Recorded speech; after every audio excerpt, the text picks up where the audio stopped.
अपने जीवन में जो इसे अपनाता है वही मुकद्दर का सिकंदर कहलाता है। संघर्ष ही वो हथियार है दोस्तों, जो एक इंसान को उसकी पहचान दिलाता है।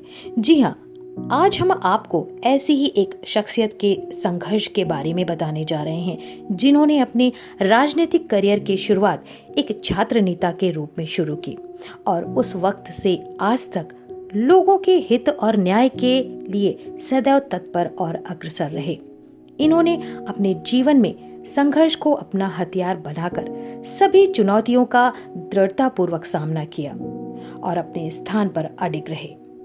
इस महान शख्सियत का नाम है श्याम नारायण यादव, जो कि वर्तमान समय में गोरखपुर से प्रगतिशील समाजवादी पार्टी के जिला अध्यक्ष हैं। श्याम नारायण यादव जी पूर्व समाजवादी पार्टी की सरकार के समय से समाजवादी पार्टी के साथ कंधे से कंधा मिलाकर कई पदों पर विराजमान रहे और शिवपाल सिंह यादव को अपना आदर्श राजनीतिक गुरु मानते हुए सदैव उनके साथ परछाई की तरह रहे। जब शिवपाल सिंह यादव ने अपनी प्रगतिशील समाजवादी पार्टी का गठन किया तो श्याम नारायण यादव जी ने समाजवादी पार्टी छोड़कर प्रगतिशील समाजवादी पार्टी के जिला अध्यक्ष गोरखपुर बन गए। वे अनेक संघर्षों के बाद तमाम पदों पर रहे और विपक्ष के तौर पर सरकार की बुरी नीतियों का भी पुरजोर विरोध किया। वे लगातार समाज के हित के लिए कार्य कर रहे हैं। नमस्कार, आप देख रहे हो एनए न्यूज़ का खास कार्यक्रम खास मुलाकात और मैं हूं आपके साथ अमन प्रधान। जैसा कि आप सभी जानते हैं, खास मुलाकात में हम बात करते हैं उन तमाम शख्सियत से जिन्होंने समाज के लिए कुछ कार्य किया है और जिन्होंने अपना और अपने समाज का लोगों का भी भला किया है। ऐसी शख्सियत आज हमारे साथ मौजूद हैं जो कि गोरखपुर से पूर्व लोकसभा प्रत्याशी रह चुके हैं और मौजूदा समय में जिलाध्यक्ष का पदभार संभाल रहे हैं, जो कि श्याम नारायण यादव जी हैं, जो कि किसी परिचय के मोहताज नहीं है और समाज सेवा के लिए काफ़ी अग्रसर रहते हैं।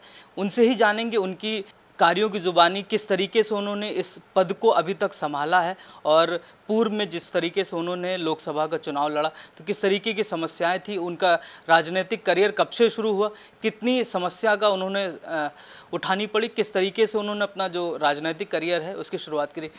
श्याम जी, आप पहले तो हमारे कार्यक्रम में बहुत बहुत स्वागत। धन्यवाद। पहले तो हम आपसे यही जानना चाहेंगे कि जिस तरीके से आपने आज लोकसभा प्रत्याशी के बाद जिलाध्यक्ष का पदभार संभाल रहे हैं, तो कहीं ना कहीं जो आपकी शुरुआत हुई होगी, तो किस तरीके की शुरुआत थी, कहाँ से आपने राजनीति की शुरुआत करी? देखिए, हमारे चाचा जी बड़हलगंज ब्लॉक के डौनाडी गांव मेरा है। हमारे चाचा जी 35 साल लगातार प्रधान रहे। तो परिवार शुरू से जो है पॉलिटिकल है, सामाजिक सेवा करता है। उन्हीं के पैटर्न पर चलते हुए हमारे भी मन में जिज्ञासा जगी कि अपने प्रदेश, अपने ज़िला और अपने विधानसभा के लोगों का सेवा करूं। सेवा की मन से राजनीति करने की जिज्ञासा जगी और 2002 से राजनीति में आया और लोगों के सुख दुख में चलने का काम किया और लोगों के सुख दुख में चलते चलते 2005 में त्रिस्तरीय पंचायत चुनाव में जिला पंचायत का सदस्य का चुनाव लड़ा और जिला पंचायत सदस्य हुआ। उसके बाद लगातार क्षेत्र में चलता रहा। 2010 में पुनः जिला पंचायत का चुनाव हुआ और 2010 में भी दोबारा जिला पंचायत का चुनाव जीता, जो कि पूरे उत्तर प्रदेश में सबसे ज़्यादा वोट से मैं चुनाव दोबारा जीता जिला पंचायत का। ये मेरा सफ़र रहा। उसके बाद समाजवादी पार्टी में माननीय शिवपाल सिंह यादव जी की नीतियों में विश्वास करते हुए माननीय शिवपाल सिंह यादव जी के नेतृत्व में समाजवादी पार्टी में 2002 से लेकर के और जब तक हमारे नेताजी पार्टी से अलग नहीं हुए तब तक समाजवादी पार्टी का निष्ठापूर्वक काम करने का काम किया।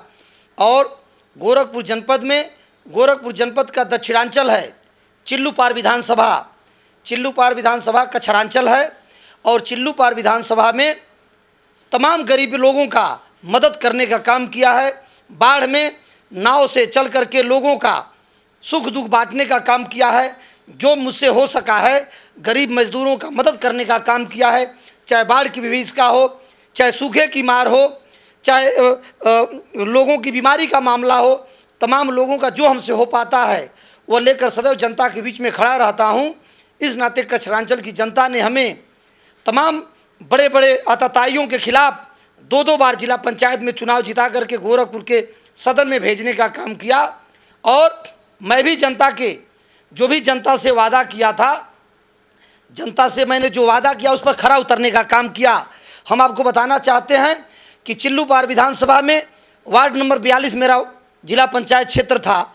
आप पता कर सकते हैं किसी के माध्यम से कि जो विधायक लोग काम किया, ऐसे ऐसे पुल पुलिया बनवाने का काम मैं अपने जिला पंचायत से किया था, क्योंकि घर से लेकर के लखनऊ तक का सफ़र करता था और लखनऊ के पंचम तल पर व्यवस्था बना करके वहाँ से धन लाकर अपने क्षेत्र में विकास करने का काम किया। मैं 2000 जब सीट हमारी 2015 में हमारा वार्ड नंबर रिजर्व हो गया तो मैंने वहाँ से सुमन पासवान को जिला पंचायत सदस्य बनाया और सुमन पासवान भी अच्छी खासी चुनाव जीती। आज वो समाजवादी पार्टी में है। तो हम लोग का सफ़र रहा, हम लोग शुरू से शिवपालवादी रहे और हमारे महबूब नेता, गरीबों, मजदूरों, नौजवानों के नेता जो भी उनके पास गया उनको कुछ न कुछ देने का काम किया। माननीय शिवपाल सिंह यादव जी के नीतियों में विश्वास करते हुए, माननीय शिवपाल सिंह यादव जी के निर्देश पर, माननीय शिवपाल यादव जी के सम्मान में गोरखपुर जनपद में विगत लोकसभा का चुनाव मुस्तैदी से लड़ने का काम किया। और गोरखपुर जनपद नहीं, पूरे पूर्वांचल में गोरखपुर मुख्यमंत्री के गृह जनपद से मैसेज देने का काम हम लोगों ने किया कि विकास की चाबी माननीय शिवपाल सिंह यादव जी के पास है। क्योंकि विकास की चाबी जब शिवपाल सिंह यादव जी के पास है तो उसी चाबी से पूरे उत्तर प्रदेश का विकास होगा।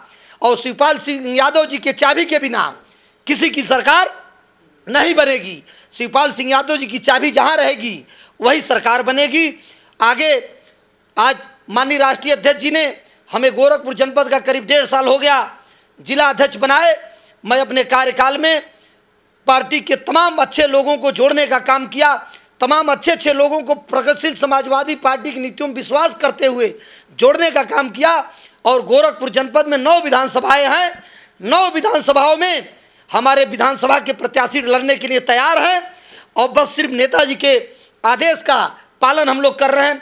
जैसे हमारे राष्ट्रीय अध्यक्ष जी का आदेश होगा वैसे हम लोग काम करने का काम करेंगे। जिलाध्यक्ष जी, जिस तरीके से आपने बताया कि 2 बार आप ब्लॉक प्रमुख और पूर्व में जो लोकसभा प्रत्याशी रह चुके हैं, तो कहीं ना कहीं चुनाव का जो एक माहौल है वो फिर से तैयार हो गया है। 2022 का चुनाव भी नज़दीक आ गया है, लेकिन उससे पहले किसानों को लेकर के केंद्र सरकार ने एक बिल पास किया है जिसको लेकर के संसद में भी काफ़ी तनावपूर्ण रहा।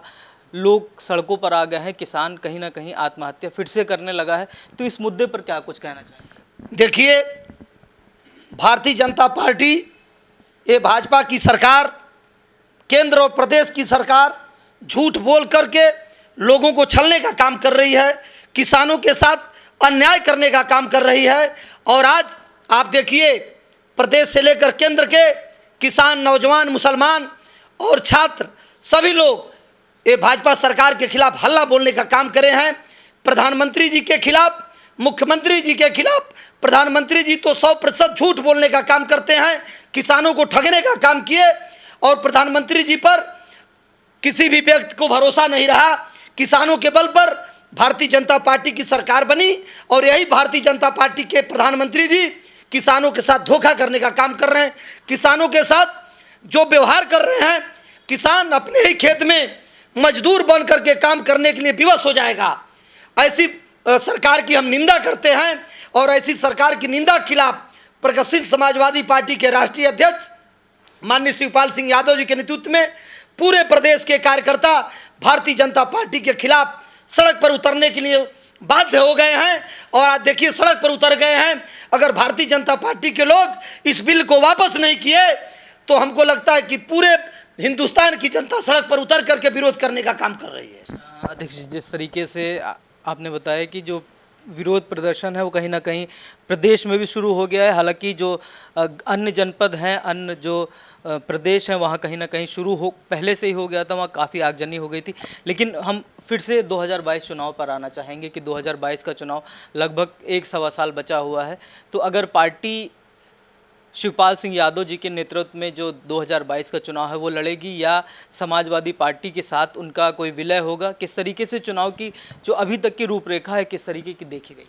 देखिए,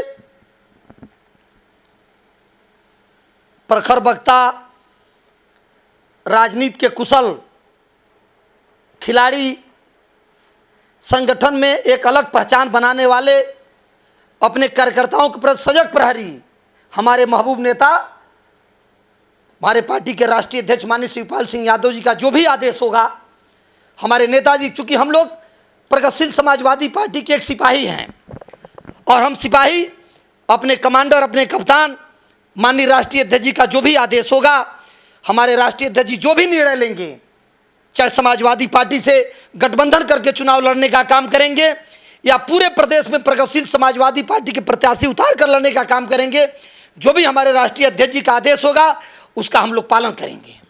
2017 में लोकसभा चुनाव, 2022 में विधानसभा चुनाव, तो किस तरीके की लगभग 5 साल का समीकरण बना है कि क्या अभी भी लोगों का मत सरकार की तरफ है, या कुछ उनकी जो मंशाएं हैं वो चेंज हो रही हैं? इस तरीके की जो चीज़ें लगभग जो की जा रही हैं प्रदेश सरकार के द्वारा, क्या उनकी मंशाएं चेंज हो रही हैं, या अभी भी उनका मन यही है कि हम जिसके साथ हैं हम उसी के साथ खुश हैं? देखिए, चुनाव के समय में तमाम गरीब मजदूर लोगों ने जो मोदी जी ने ठगने का काम किया, कन्या विद्याधन, बेरोजगारी भत्ता, ये जो खाते में जो 15 लाख रुपए, उनका एजेंडा यही था ना प्रधानमंत्री जी का कि सभी के खाते में धन धन योजना, सभी के खाते में 15-15 लाख रुपया जाएगा जब हमारी सरकार बनेगी। क्या हमको आपसे पूछना चाहते हैं, कोई एक व्यक्ति बताए कि किसी के खाते में 500 रुपया गया हो? भारतवर्ष से लेकर के उत्तर प्रदेश की सभी गरीब मजदूर, किसान, नौजवान, मुसलमान सब लोग जान गए हैं कि भारतीय जनता पार्टी के नेता के कथनी और करनी में फर्क है। ये कहते कुछ और हैं, करते कुछ और हैं। पूरे प्रदेश के लोग, पूरे देश के लोग जान गए हैं कि भारतीय जनता पार्टी लोगों को धोखा देने का काम करती है। आज चुनाव हो जाए तो भारतीय जनता पार्टी जमीन पर आ जाएगी।